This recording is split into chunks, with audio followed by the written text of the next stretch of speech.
regarding the victim. Thank you, Your Honor. We addressed this briefly earlier when I withdrew our request to admit the medical records. It's axiomatic and not disputed that a victim's good character and all the wonderful things about them is not relevant to a criminal trial.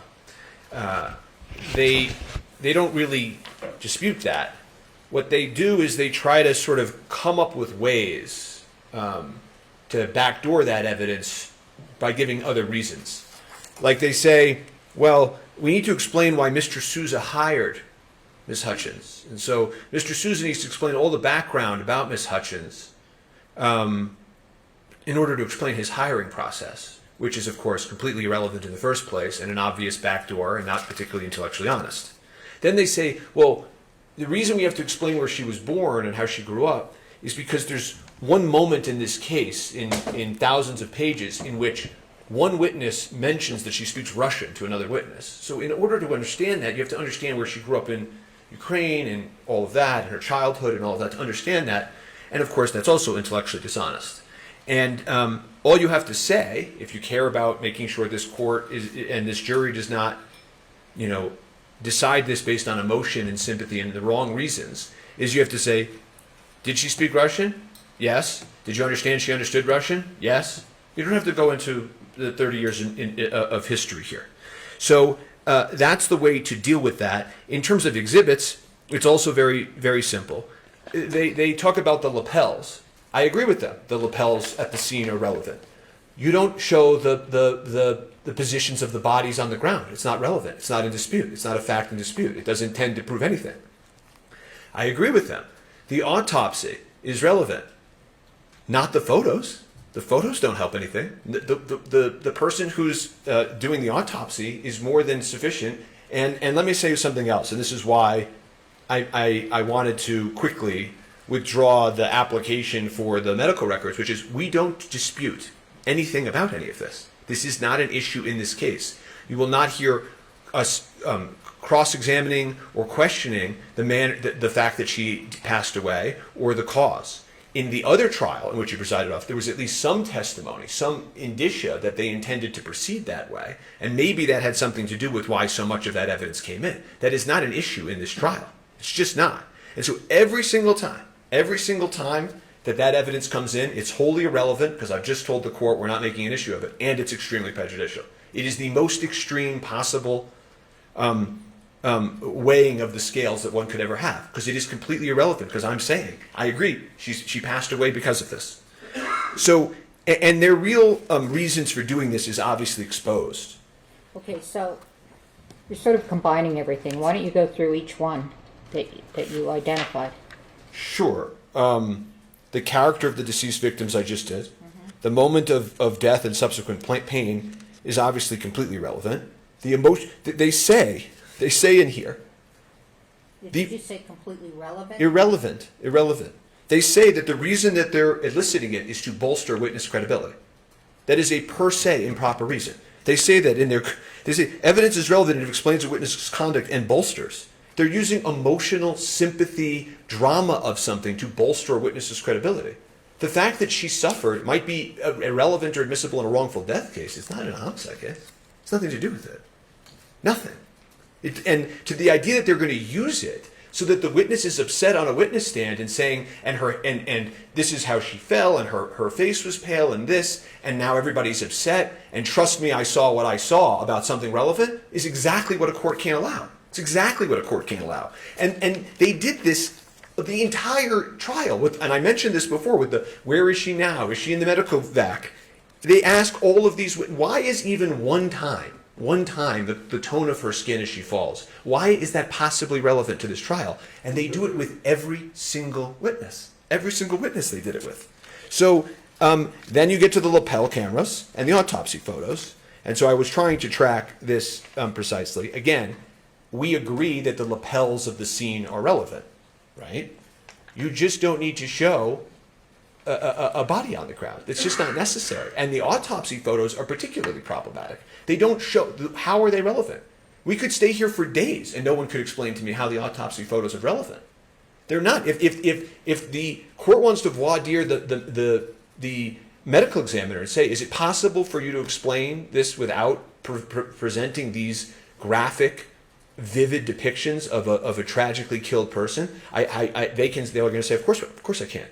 Autopsy photos get ruled out all the time, especially in cases like this. This is not, a whodunit, where it's like, okay, let's look at this, but I'm saying I didn't do it. This is a tragic accident where two people who were known to each other and no animosity towards each other, this occurred. And so it doesn't have anything to do with the case or anything relevant.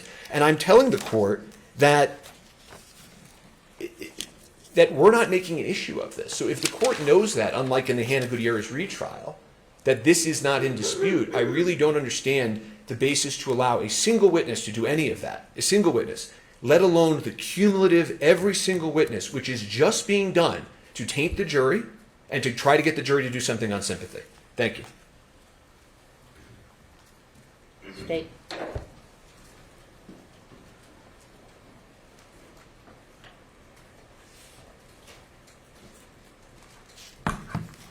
The state has no intention of presenting evidence related to Ms. Hutchins' childhood.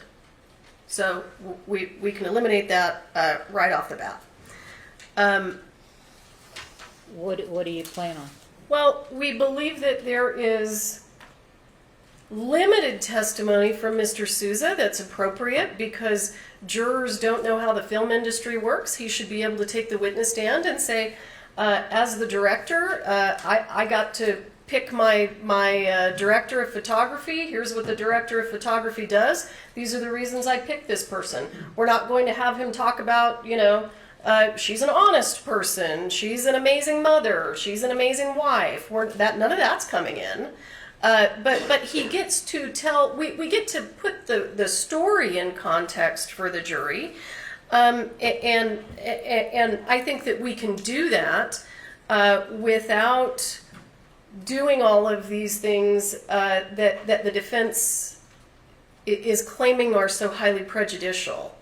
I have no problem limiting that testimony with regard to Ms. Hutchins, but certainly the jury gets to hear what she did, how she was hired, how does this come together? How do all of these people come together on this movie set? That's absolutely relevant. Now, with regard to the lapel videos, the defense says, we think the lapel videos are relevant, but we just don't want the jury to see the human part of it. And that's kind of hard for the state because we kind of have to prove that a human being was killed. That's part of what we have to do here. So the other thing that you have to understand is that the defense probably is going to take a similar tactic in this regard that we saw in Gutierrez, and they're going to question all of the law enforcement officers about why didn't you do better? Why couldn't you have done this? And why couldn't you have done that? And the answer is, this was extremely chaotic. We've never shown up to a crime scene where there were 150 witnesses there. There were people mulling around everywhere. There were things that we had to do. Those lapel videos show how difficult and chaotic that scene was, and it goes directly to their defense. And listen, I mean, they act like these lapel videos are like a horror movie. You see Ms. Hutchins on the ground, you don't even see blood. You don't even see blood coming out of her. You see Mr. Souza's yelling because he got shot in the shoulder. That's not overly prejudicial. Absolutely not. There is tons of case law where, and the lapel video of them laying on the ground is very, very similar in terms of the analysis as the autopsy photos. Autopsy photos come in. They do. They come in every single case. I have never had a case where autopsy photos were excluded, and I even cite to a case in my response where the court actually says basically, we've never heard of a case where there was a reason to exclude these. They just come in. Now listen, I want this court to know that during Gutierrez and during this trial, there are autopsy photos in this case that are shocking to the conscience, that we could argue successfully are relevant. Because when you crack open somebody's body, you can see how the bullet traveled. And autopsy photos actually show that. We're not asking to get those in. We are doing exactly what we did in Gutierrez. We have just 2 to 4 very benign autopsy photos. We have been more than reasonable in terms of trying to turn down the volume on emotional response with regard to these autopsy photos. I was actually stunned to see this motion after we exercised so much restraint during the Gutierrez trial, and those are the same pictures. We haven't upped the ante here. We're not trying to show anything other than, look, this is where the bullet entered. This is where the bullet came out. Those are relevant. Those are relevant to Dr. Gerald's testimony. Those come in. They come in every single trial. There's just a reality associated with the fact that someone died. I am more than surprised to hear Mr. Spiro come up here and say, we are not disputing the cause of death. The whole reason that we have probably 4 or 5 witnesses on our witness list is because the defendant put Dr. Bianca Alvarez on their witness list. They called her, talked to her on the phone without inviting us. And the whole point to doing that has to do with this farce defense of she didn't die of a gunshot wound, she died because she wasn't intubated properly. So I want to say right now, because we're short on time in this trial, if the defense is not intending to make any arguments that she died because of a faulty intubation, let me know, because I can shave a lot of witnesses off my witness list that way. Thank you. Thank you.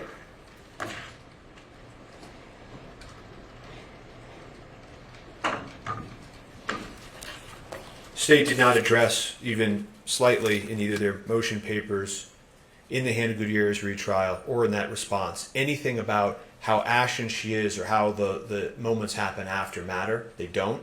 They didn't address it in their papers. They didn't just address it now, right? So I just want to make sure that the court, as the court was well to point out to me, demark these issues. They have not addressed that. There is no dispute that that's not possibly relevant to talk about how the person was dying and what their skin looked like and their breathing. It's just not relevant.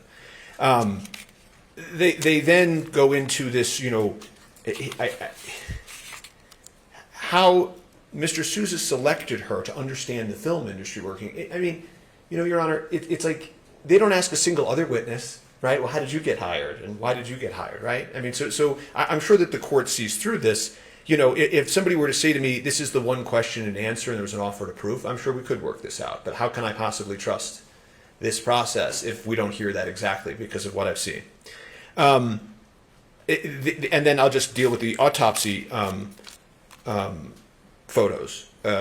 Again, we're stipulating to identity and that she's deceased, and that we're not saying that some other causal factor killed her. So this makes the balancing test very, very easy. That doesn't happen in every homicide case, right? And also, I don't say these things in front of juries, but I actually prosecuted homicide cases. No, and often there is a discussion over, they don't always come in, and often there is this thing where sometimes prosecutors want to put them in to gin up the jury, and judges make calls all the time that it's just not necessary.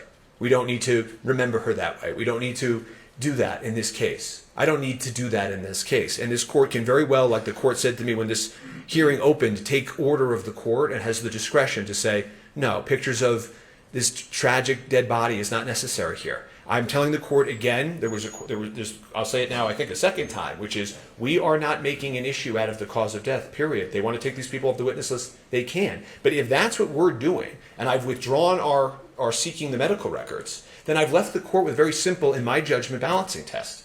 And I'd ask the court to really think about when this verdict comes down, having faith that this was a fair trial and the verdict was based on the right reasons. You can't have, I mean, it's hours of testimony, hours in the Hannah Gutierrez-Reed trial about it, and it's different here because the gun was in his hand.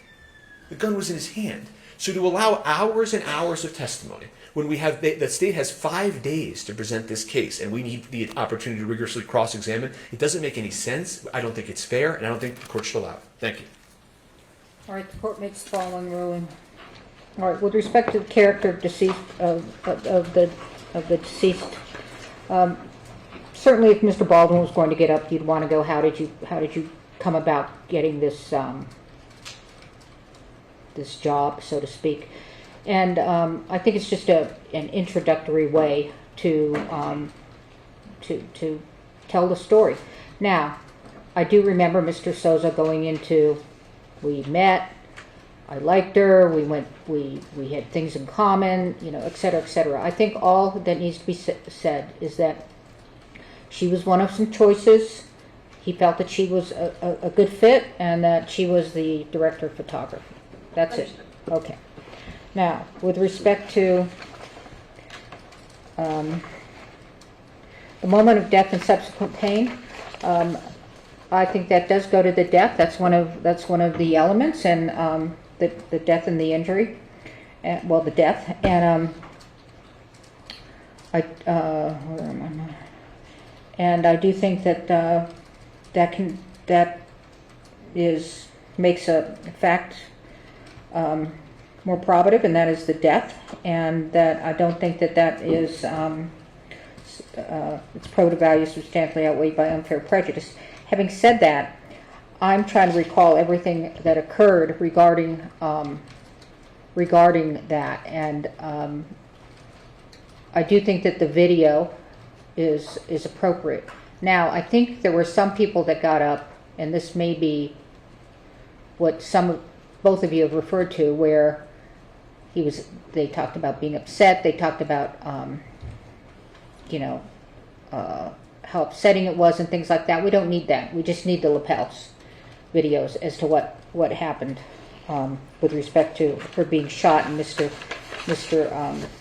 Souza being shot as well. So that's the lapel camera depicting the crime scene.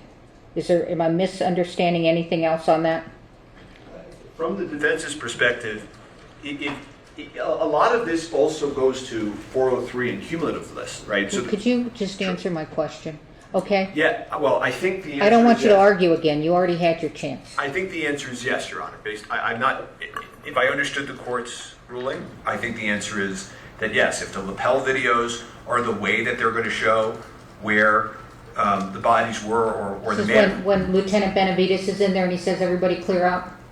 Is that the video? And primarily also Officer LaFleur, who's the first officer on scene. That video right, also where people are rendering aid. Right. Yeah. All right. So that comes in. Autopsy photos. Again, you can stipulate. That's fine, but they're allowed to tell their story, and they're allowed to demonstrate the death. I do remember there was an autopsy photo that was pretty much agreed it was prejudicial, or maybe it was somewhere else where her shirt, I think. Which part of the autopsy photos? I don't know. But the autopsy photos, in my mind, are the body. So just to iron it out right now, we've got pretty much the same photos of the body that we showed during Gutierrez. Nothing overly dramatic. And there is a photo of the bloody clothing, and part of the reason that's relevant is because her cause of death was exsanguination, so she bled to death. So the photos of that amount of blood go directly to her cause of death. I will allow that.